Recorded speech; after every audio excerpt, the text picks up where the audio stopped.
Hello everyone, welcome back to my channel. In today's video I'm gonna show you how to reset your Yahoo email password.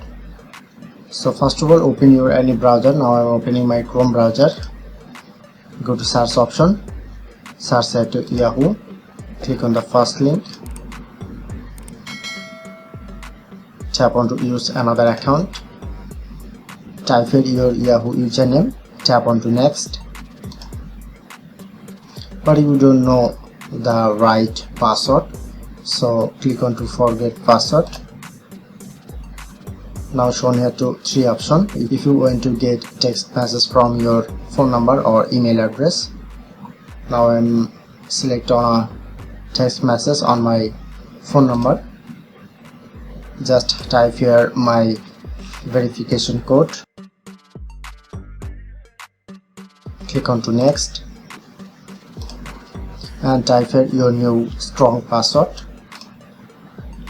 Click on to continue.